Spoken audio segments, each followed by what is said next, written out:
વિદ્યાર્થી મિત્રો, જો તમે પણ ધોરણ 12ની અંદર ગુજરાતી વિષયમાં ફેલ છો અને તમારે રિપીટર એક્ઝામ આપવાની છે તો આ વિડીયો ખાસ તમારા માટે છે।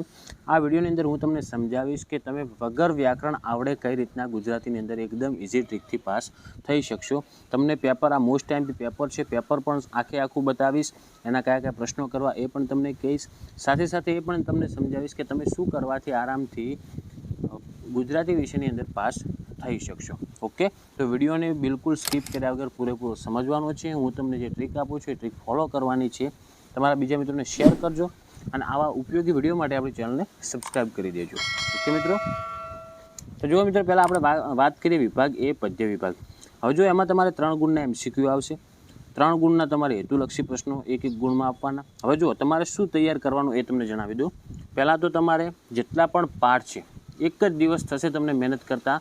જેટલા પણ પાઠ છે દરેક પાઠ વાંચી નાખવાના, પ્લસ તમારે જેટલી પણ કવિતાઓ છે એ બધી કવિતાઓ પણ વાંચી નાખવાની, કારણ કે પાઠ વાંચેલા હશે તો અંદરના પ્રશ્ન તમને કોઈ બી આવડશે।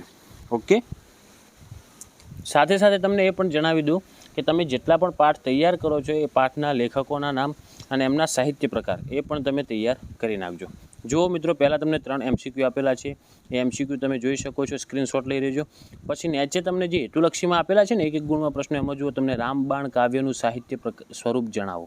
મતલબ તમને સાહિત્ય સ્વરૂપવાળા તમારે બધા જ પાઠના સાહિત્ય સ્વરૂપ જાણી નાખવાના। 5મો પ્રશ્ન છે છેલ્લું દર્શન કાવ્યના કવિનું ઉપનામ જણાવો। તો કવિના નામ ઉપનામ જેટલા પણ પાઠ છે ને એક લિસ્ટ બનાવી નાખો, પાઠ વાઇઝ એમના કવિના નામ લખી નાખો। પછી એ પાઠનો પ્રકાર પણ, સાહિત્ય પ્રકાર પણ લખી નાખવાનો દરેક પાઠનો।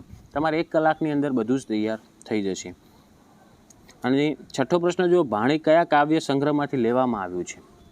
મતલબ આપણે પદ્ય વિભાગ મતલબ બધી કવિતાઓના લેખકના નામ, પછી કવિતાઓના સાહિત્ય પ્રકાર, મતલબ એક લોકગીત છે, પછી કવિતા છે કે સોનેટ છે, આ રીતના એના પ્રકારો આવે છે। એ પ્રકારો પ્લસ એમના લેખકનું નામ ઉપનામ અને તે કયા કાવ્ય સંગ્રહમાંથી કે લેવામાં આવ્યું છે। ઓકે, પછી જો આગળ એને જ કવિતાઓ તમે વાંચી છે ને, જે કવિતાઓ એના અંદરથી નાના નાના પ્રશ્નો તમને એક ગુણમાં પૂછવામાં આવશે। જે તમે 7મો પ્રશ્ન જોઈ શકો છો, ગોપી શેની બિંદી લગાવવાની ના પાડે છે। આવી રીતના તમારે પછી એના મોટા પ્રશ્ન આવશે 2 ગુણના, અને એક મોટો પ્રશ્ન આવશે 4 ગુણનો। જો એમાં 15મો પ્રશ્ન તમે જોઈ શકો છો કે ઉર્મિલાનું ચરિત્ર ચિત્રણ કરો અથવા દમયંતી સ્વયંવર આખ્યાન ખંડની કથા વસ્તુ તમારા શબ્દોમાં લખો। તો તમે આખું વાંચેલ હશે ને તમને ઇઝીથી આવડી જશે। તો તમારે વિભાગ એ થઈ જશે મિત્રો ટોટલ 20 ગુણનો। ઓકે, એવી રીતના વિભાગ બી પણ તમારે 20 ગુણનો છે। હવે ગદ્ય આધારિત છે, પેલો કવિતા આધારિત હતો, હવે આ વિભાગ તમારે આવશે મિત્રો પાઠ આધારિત।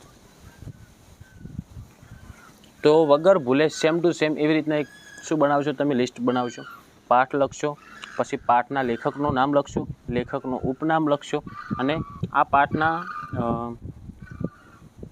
કયા સંગ્રહમાંથી લેવામાં આવેલ છે એ પણ તમે લખી નાખજો। 1 કલાકની મહેનત થશે, તમારે ખૂબ ફાયદો થશે। તમારે મતલબ 10 ગુણનું આ જ આવી જશે ગદ્ય અને પદ્ય વિભાગનું।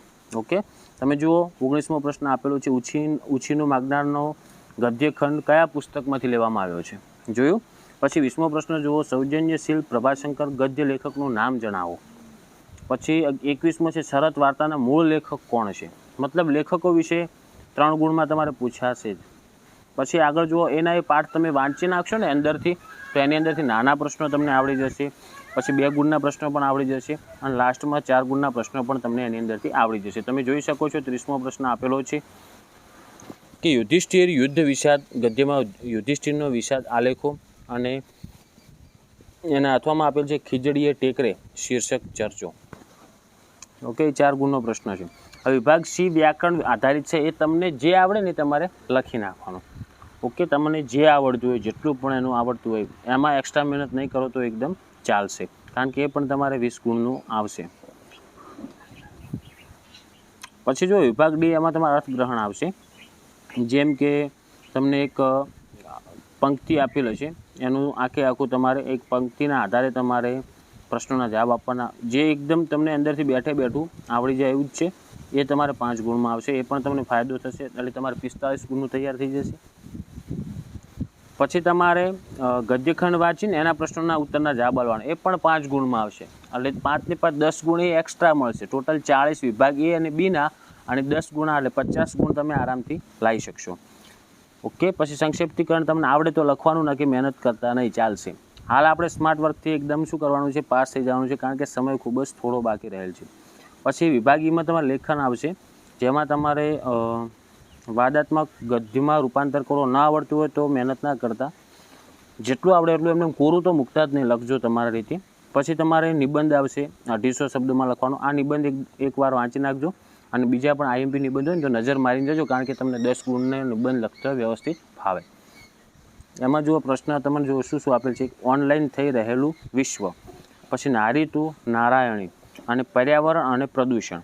આ મોસ્ટ આઈએમપી નિબંધ કહેવાય. આ તો એકવાર વાંચજો ને એક્સ્ટ્રા પણ તમને જેટલા મોસ્ટ આઈએમપી નિબંધો મળે તમને યુટ્યુબમાં સર્ચ કરીને કે તમારા પાઠ્યપુસ્તકમાંથી કે ગ્રાઇડમાંથી કે તમારી જોડે જે મટીરિયલ હોય એમાંથી તમે એકવાર વાંચી નાખજો. વાંચેલું હશે તો એના વિશે કંઈક લખતા તમને ફાવશે.